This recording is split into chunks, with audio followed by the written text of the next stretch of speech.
Guys, हर कोई ये तो बता देता है कि सबसे बढ़िया ग्राफिक कार्ड कौन सा है, लेकिन क्या तुमने कभी सोचा है सबसे वर्स्ट ग्राफिक कार्ड कौन सा है? मतलब वो जीपीयू जिसे देखकर तुम्हारा वॉलेट भी रो दे और परफॉर्मेंस देखकर तुम भी। जैसे तुम्हारे घर वालों का सबसे वर्स्ट प्रोडक्ट तुम हो। अरे मजाक कर रहा हूं भाई, दिल पे मत लेना। अगर दिल पे लग गई है तो समझ लो मेरी भी गार्ड पर लगी है। चलो छोड़ो, आज हम बात करेंगे वर्स्ट ग्राफिक कार्ड्स की। ग्राफिक कार्ड के यूनिवर्स में वैसे तो दो ही किंग है, एनवीडिया और एएमडी। लेकिन भाई, कभी कभी किंग भी ऐसी गलती कर देते हैं कि यूजर की पॉकेट और एक्सपेक्टेशंस दोनों लुट जाती हैं। इस वीडियो में हम बात करेंगे 5 ऐसे आरटीएक्स और आरएक्स ग्राफिक कार्ड्स की जिन्हें देखकर तुम भी बोलोगे, भाई ये किसने बनाया था। सर, ये तो टट्टी है। Thank you.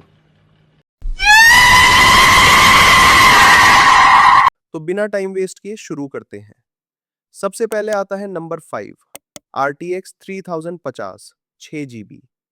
अब सुनने में RTX नाम बड़ा पावरफुल लगता है, लेकिन यहाँ एनवीडिया ने थोड़ा सा खेल कर दिया। ये जीपीयू आया लगभग 20,000 से 25,000 रुपए के आसपास। लेकिन प्रॉब्लम ये है कि इसकी परफॉर्मेंस GTX 166 सुपर के आसपास ही रहती है। मतलब नया कार्ड, RTX ब्रांडिंग, लेकिन परफॉर्मेंस ऑलमोस्ट पुराने जीपीयू जैसी। इसमें मिलता है 6 गीगाबाइट VRAM, जो आज के कई मॉडर्न गेम्स में थोड़ा टाइट हो जाता है। हाँ, इसमें रे ट्रेसिंग और DLSS है, लेकिन ऑनेस्टली अगर तुम रे ट्रेसिंग ऑन करोगे तो FPS ऐसे गिरता है जैसे एग्जाम में मार्क्स। इसलिए प्राइस के हिसाब से ये कार्ड थोड़ा डिसअपॉइंटिंग बन जाता है। अब आते हैं नंबर 4, RX 6500 XT। ये जीपीयू AMD ने लॉन्च किया था बजट गेमर्स के लिए। प्राइस था लगभग 15,000 से 18,000 रुपए। लेकिन प्रॉब्लम यहाँ VRAM की है। इस जीपीयू में मिलता है सिर्फ 4 गीगाबाइट VRAM और मेमोरी बस भी काफी लिमिटेड है। रिजल्ट, कई गेम्स में स्टटरिंग और लो टेक्सचर इश्यूज देखने को मिलते हैं। और सबसे बड़ी बात, इसमें हार्डवेयर एनकोडर भी नहीं है। मतलब अगर तुम स्ट्रीमिंग करना चाहते हो तो ये जीपीयू तुम्हारे सपनों पर पानी फेर सकता है। इसलिए कई लोग इसे AMD की बिगेस्ट मिस्टेक्स में गिनते हैं। अब आते हैं नंबर 3, RTX 4060। अब ये सुनकर थोड़ा शॉकिंग लगेगा, क्योंकि RTX 4060 नया जीपीयू है। प्राइस है लगभग 30,000 रुपए के आसपास। लेकिन प्रॉब्लम यहाँ रॉ परफॉर्मेंस नहीं है, प्रॉब्लम है जनरेशन इंप्रूवमेंट की।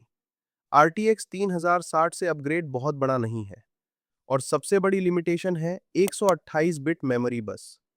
रिजल्ट ये होता है कि कुछ हैवी गेम्स में बैंडविड्थ लिमिटेशन देखने को मिलती है। मतलब नया जनरेशन जीपीयू है, लेकिन जंप उतना एक्साइटिंग नहीं जितना लोगों को उम्मीद थी। अब आते हैं नंबर 2, RX 7600। ये जीपीयू आया लगभग 25,000 से 30,000 रुपए के रेंज में। पेपर पर स्पेक्स अच्छे लगते हैं, लेकिन रियल वर्ल्ड परफॉर्मेंस में ये कई बार RX 6700 XT से पीछे रह जाता है, जो कि ओल्डर जनरेशन कार्ड है। मतलब नया जीपीयू, लेकिन कई बार ओल्ड जीपीयू बेटर डील बन जाता है। VRAM यहाँ 8 गीगाबाइट है, जो आज के हैवी गेम्स में फ्यूचर प्रूफ नहीं माना जाता। इसलिए कई रिव्यूअर्स ने इसे मिड रेंज डिसअपॉइंटमेंट भी कहा। और अब आते हैं नंबर 1, RTX 4060 Ti 8 GB।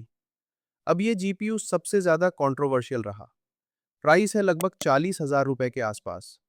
लेकिन प्रॉब्लम ये है कि 8 GB VRAM इस प्राइस रेंज में बहुत कम लगता है। जब गेम्स 1440p और हाई टेक्सचर्स यूज करते हैं तो VRAM बॉटलनेक दिखने लगता है। और परफॉर्मेंस जंप भी RTX 3060 Ti से बहुत बड़ा नहीं है। मतलब हाई प्राइस, लेकिन इंप्रूवमेंट उतना नहीं। इसलिए कई गेमर्स कहते हैं कि अगर बजट इतना है तो थोड़ा और ऐड करके बेटर जीपीयू लेना ज्यादा स्मार्ट डिसीजन है। तो भाई, इनमें से कोई भी जीपीयू कंप्लीटली यूजलेस नहीं है।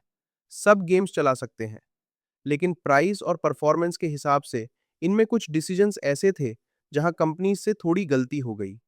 और यही रीजन है कि ये जीपीयूज आज डिस्कशन में आते हैं। अब कमेंट करके बताओ, अगर तुम्हें इन 5 में से एक जीपीयू फ्री मिल जाए तो तुम कौन सा लोगे?